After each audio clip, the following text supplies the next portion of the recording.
I think you'll see an ever-increasing number of animals in the U.S. be source and age verified. You're already doing that. But I think also the value flow, if you were in the presentation I gave earlier, as these commodity prices go up, the value differences between the best animals and the worst animals is magnified. Okay? We do what's called an economic index. I'll talk about in a minute.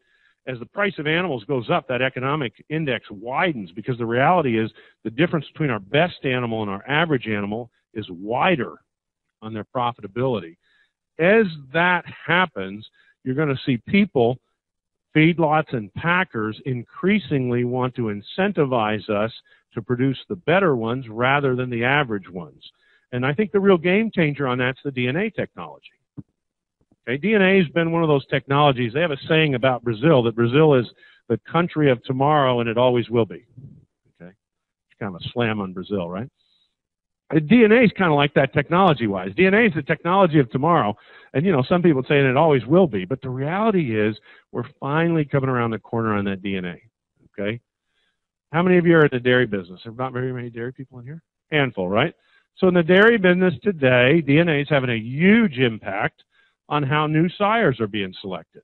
A huge impact because the DNA predicts on an embryo calf the bull's daughter's milking production ability as if the bull already had something like 15 daughters in production. Right? Is that the rough number? Okay. Another way to say it is on Angus cattle in the United States, I can DNA type an embryo, and I can have EPDs on that embryo that are as accurate as if I grew up the bull and measured him all the way through yearling time. In some cases, even a little more accurate than that. Okay, so the DNA is able to predict all these different traits, and it's going to be used for value discovery. We will sample animals at the point of transaction, i.e. if you're a cow-calf producer and you're going to sell calves at weaning, you'll do a DNA profile on the average of your herd and you will be paid based on that DNA profile. That is where the technology is going.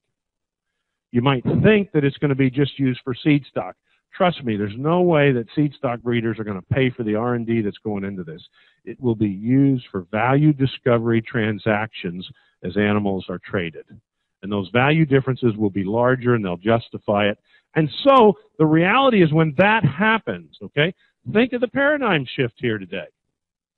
Not too many decades ago, animals were traded by the head without weights. We thought we made a big shift when we started weighing them and paying for them by the pound. This is as large a shift because these differences, I think on beef calves, we're talking about differences of plus or minus 15% on the value. That's how much difference there is. Today, the market can't really tell if yours are better or not. But with these tests, they will. Okay? The importance to those of you who are progressive livestock producers at raising the right kind has never been greater. You're incentivized to do it because of the market, and the technology will force those value differences back to the farm. It's coming. Hybrid vigor, if you're in pork production or poultry production, you're using a lot of hybrid vigor. It's interesting to me that most of the other ruminants are not using a lot of hybrid vigor today. Hybrid vigor has a tremendous impact in productivity, and we have to take advantage of that. And I think, in temperate environments in beef cattle, we say it's a 23% increase in pounds weaned per cow exposed. In the sheep business, my friends in New Zealand talk about the magnitude of the survival rate impacts and the fecundity impacts and the rate of growth impacts. And it's even, I think it's this or larger in terms of the sheep population. So we have to do it. Most of the hybrid vigor benefits come in the females, so you have to maintain crossbred females. And then you need to consider using that outcross terminal sire to maximize end product quantity and quality. It's already happened in the pork and poultry industry, and I think we need to see more of it in beef and sheep. Feed efficiency, if you weren't in the earlier talk, I spent a lot of time talking about feed efficiency. Obviously, if we look at selection within the poultry industry, feed efficiency has been of the primary drivers of economic improvement over the last 26 years. I mean, a straight line improvement from somewhere north of 2.6 pounds of feed per pound of live weight gain down to now under 1.8 pounds of feed per pound of live weight gain.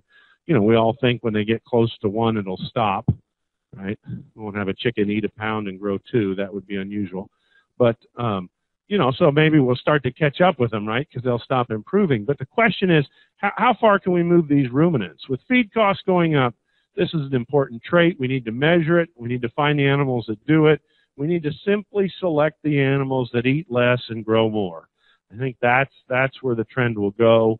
And the only effective way is to measure it. I mean, people ask me about the DNA today, whether we're using DNA to select for feed efficiency. You know, great as indicators, but it's really not going to lead genetic change. If you're selecting ruminants today, you've got to be measuring this trait, and you've got to be selecting using breeding values incorporated into indexes to make that happen. So we'll see. I think as we look ahead 10 years from now, I don't think it will be unusual for us to have significant populations of beef cattle that when fed from calves till, say, 1,400 pounds live weight will convert under 5 to 1. Okay? Significant populations. Okay? That would be my expectation. So at the end of the day, I think the challenge to you is, you know, we've had a mindset for the last 50 years in agriculture that basically we were a break-even business and we lived off the appreciation of our land. Okay? We can say what we want, but that's really been the reality of our industry. Okay? We lived poor and we died rich. Okay? We had trouble passing it on to the next generation because if you're in our country, the government wants to take a big chunk of it, and then the next generation couldn't afford to buy it from the previous one. Okay? We had a paradigm shift now that we have to get out because suddenly the return, the cash flow on those assets is going to be better. Still going to be difficult, still going to be problematic to pass it from generation to generation.